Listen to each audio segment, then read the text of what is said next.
Hello viewers, இன்னைக்கான video பதிவில் நம்ம பார்க்க போகிறது ரொம்ப முக்கியமான ஒரு ஆன்மீக தகவலுங்க. அதாவது தற்போது பார்த்திங்க அப்படின்னா ஆகஸ்ட் மாதம் பார்க்கும் பொழுது ஒரு முக்கியமான ஒரு காலகட்டமாக இருக்கிறதுங்க. இந்த மாதத்தில் பார்த்திங்கன்னா ஆடி மாதம் அப்படிங்கிறது சிறப்புக்குரியதாகவே இருக்கப்பெறுகிறது அப்படின்னே சொல்லலாம். அதிலும் பார்த்திங்க அப்படின்னா ஆகஸ்ட் 3ஆம் தேதி பார்க்கும் பொழுது ஆடிப்பெருக்கு உருவாகிறதுங்க. இந்த ஆடிப்பெருக்கு அப்படிங்கிறது ஆடி மாதத்தின் ஒரு முக்கியமான நிகழ்வாக பார்க்கப்படுகிறது. அந்த வகையில் ஆடி பெருக்கன்று நாம் செய்யக்கூடிய செல்வ வளம் அதிகமாக வரணும், நம்மளுடைய வாழ்க்கையில் மகிழ்ச்சி அதிகரிக்கணும் அப்படின்னு நினைக்கிறவங்க இந்த ஆடிப்பெருக்கன்று செய்யக்கூடிய வழிபாட்டு முறைகளை பற்றி தெரிஞ்சுக்கணும். ஏன்னா அப்போ தான் பார்த்திங்க அப்படின்னா அந்த வழிபாட்டு முறைகளை நீங்கள் முறையாக செய்யும் பொழுது உங்களுடைய வாழ்க்கை பார்த்திங்க அப்படின்னா செல்வ செழிப்பு நிறைந்து காணப்படுவதோடு மட்டும் இல்லாமல் பல மடங்கு பெருக்கவும் செய்யும் அப்படின்னே சொல்லலாம்.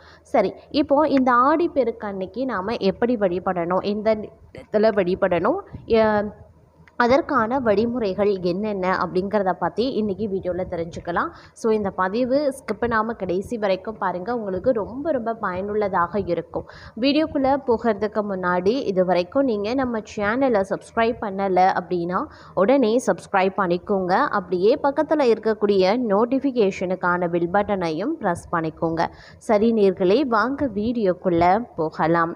ஆடிப்பெருக்கு ஆடி மாதத்தினுடைய 18வது நாளை தான் நாம் ஆடிப்பெருக்கு திருநாளாக நாம் ஆண்டுதோறும் கொண்டாடுறோம். இது பெருக்கத்திற்குரிய நாளாக கருதப்படுது. இந்த நாளில் செய்யப்படக்கூடிய செயல்கள், வழிபாடுகள், தானங்கள் ஆகியவற்றின் புண்ணிய பலன் பல மடங்காக பெருகும் அப்படின்னு சொல்லப்படுது. இந்த நாளில் சில குறிப்பிட்ட எளிமையான வழிபாடுகளை செய்யறதுனால பார்த்திங்க அப்படின்னா நாம் நம்மளுடைய மகாலட்சுமியினுடைய அருளை பெறறதோடு மட்டும் இல்லாமல் வீட்டில் செல்வம் பல மடங்கு பெருக செய்யும். ஆடி பெருக்கு அன்னைக்கு என்ன செய்யணும், எப்படி வழிபட்டால் நன்மைகளும் செல்வ வளமும் பெருகும் அப்படிங்கிறத இப்போ நாம் தெரிஞ்சுக்கலாம். ஆடிப்பெருக்கு பல மடங்கு செல்வத்தையும் புண்ணியத்தையும் தரக்கூடிய ஒரு புனித நாளாக கருதப்படுது. நீர்நிலைகளுக்கு நன்றி தெரிவித்து வழிபடக்கூடிய நாளையே நாம் ஆடிப்பெருக்கு நாளாக பார்க்கிறோம். அது மட்டும் இல்லாமல் மகாபாரத போரில் பார்த்திங்கன்னா பாண்டவர்களுக்கு வெற்றி கிடைத்த நாளாகவும் இது சொல்லப்படுறதுனால தர்மத்திற்கு கிடைத்த வெற்றியை கொண்டாடி நாமும் தர்மத்தின் வழியில் நடக்க வேண்டும் அப்படிங்கிறத வலியுறுத்தும் நாளாகவும் ஆடிப்பெருக்கு கருதப்படுது. ஆடிப்பெருக்கு இந்த ஆண்டு ஆகஸ்ட் மாதம் 3ஆம் தேதி திங்கட்கிழமை வருது. இந்த நாளில் செய்யப்படக்கூடிய சில எளிமையான வழிபாடுகள் வீட்டில் பல மடங்கு அதிகமான செல்வத்தை பெருக செய்யும் அப்படிங்கிறதுல நம்பிக்கை. சரி, செல்வம் பெருக ஆடிப்பெருக்கன்று நாம் என்ன செய்யணும் அப்படின்னு பார்த்தீங்கன்னா, ஆடிப்பெருக்கன்று ஆற்றங்கரையோ அப்படி இல்லைன்னா குளக்கரை போன்ற நீர்நிலைகளின் கரைகளில் விளக்குகளை ஏற்றி மகாலட்சுமியை வழிபடுவது சிறப்பான பலன்களை தரும். நீர்நிலைகளை காவிரி அன்னையாக பாவித்து மஞ்சள், குங்குமம், பூ, வெற்றிலை பாக்கு போன்ற மங்கள பொருட்களை சீராக படைத்து வழிபடுவது வாழ்க்கையில் மங்களங்களை பெருக செய்யும் என்று நம்பப்படுகிறது. இந்த நாளில் புண்ணிய நதிகளில் பார்த்தீங்க அப்படின்னா நதிகளில் குளங்களில் பார்த்தோம் அப்படின்னா கடல் ஆகியவற்றில் புனித நீராடி முன்னோர்களுக்கு செய்ய வேண்டிய தர்ப்பணம் போன்ற சடங்குகளை செய்கிறது மிகவும் சிறப்புக்குரியது. முன்னோர்களுக்குரிய வழிபாடுகளை முறையாக மேற்கொள்வதால் முன்னோர்களினுடைய ஆசையால் வீட்டில் நன்மைகளும் மகிழ்ச்சியும் பெருகி வரும் அப்படிங்கிறது சொல்லப்படுகிறதுங்க.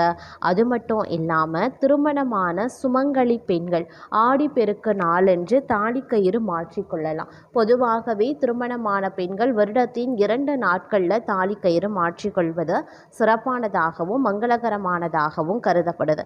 ஒன்று மதுரை மீனாட்சி திருக்கல்யாணம் அன்று, மற்றொன்று ஆடிப்பெருக்கு நாள். இந்த ஆண்டு ஆடிப்பெருக்கு அன்று தாலிக்கயிறு மாற்றிக்கொள்ள காலை 7:45 முதல் 8:45 வரையிலான நேரம் நல்ல நேரமாக சொல்லப்படுது. ஆடிப்பெருக்கு அன்று மற்ற சுமங்கலி பெண்களுக்கு தாலிக்கயிறு, மஞ்சள், குங்குமம், ரவிக்கை, வளையல் போன்ற மங்கள பொருட்களை தானமாகவும் கொடுக்கலாம். ஆடி பெருக்க நாளில் யாருக்காவது அன்னதானம் வழங்குவது, கோவில் மற்றும் கோசாலைகளுக்கு வேண்டிய பொருட்களை தானமாக அளிப்பதும் அளவில்லாத புண்ணிய பலனை தரும். இது மிக கடுமையான கர்ம வினைகளை கூட கரைத்துவிடும் என்பது நம்பிக்கை. மஞ்சளில் விநாயகர் பிடித்து வைத்து இந்த நாளில் விநாயகர் வழிபாடும் செய்யலாம்.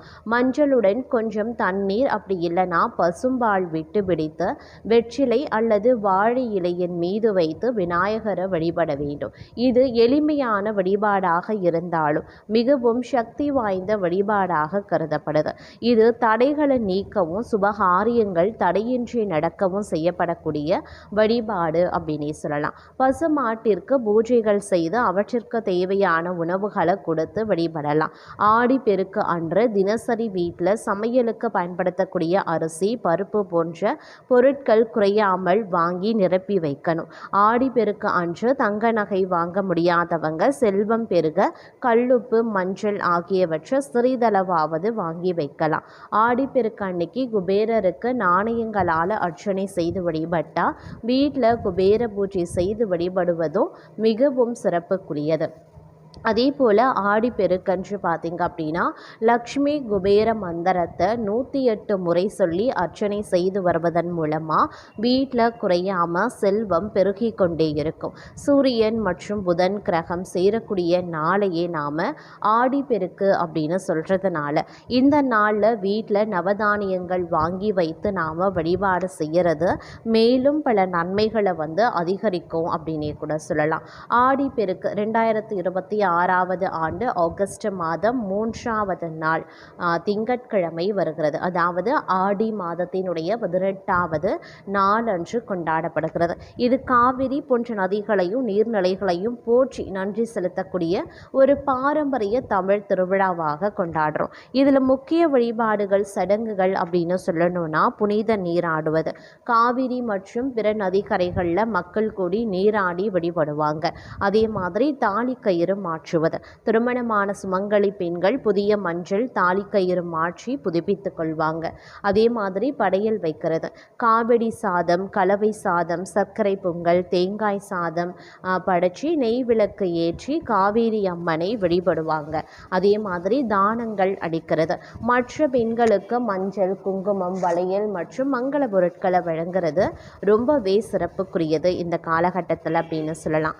அதே மாதிரி இந்த காவேரி அம்மனை நாம் வழிபடுவதன் மூலமாக நமக்கு அதீத நன்மைகள் கிடைக்கிறதோடு மகாலட்சுமியினுடைய அருளும் நமக்கு பார்த்திங்க அப்படின்னா பரிபூரணமாக கிடைக்கும் அப்படிங்கிறதுல எல்லளவும் சந்தேகம் கிடையாது. அதே நேரம் பார்க்கும் பொழுது இந்த ஆடிப்பெருக்கு பார்த்திங்க அப்படின்னா ரொம்பவே விசேஷமாக ஆண்டுதோறும் கொண்டாடப்படக்கூடிய சூழ்நிலையில் தற்போது பார்த்திங்க அப்படின்னா இந்த ஆண்டும் ரொம்பவே விசேஷமாக கொண்டாடப்பட உள்ளது அப்படின்னே சொல்லலாம். உங்களுடைய வாழ்க்கையில் செல்வ வளம் பெருகணும் அப்படின்னு நினைக்கிறீங்கன்னா கண்டிப்பாக நீங்கள் இந்த ஆடிப்பெருக்கை தவற விடாமல் இதில் சொல்லியிருக்க ஒரு சில வழிபாடுகளை நீங்கள் செஞ்சீங்க அப்படின்னாலே போதும் உங்களுடைய வாழ்க்கை மிகப்பெரிய அளவில் முன்னேற்றத்தையும் வளமையையும் பெற்று நீங்கள் உங்களுடைய வாழ்க்கையில் அதி நன்மைகளை அடைவீங்க அப்படின்னே சொல்லலாம்.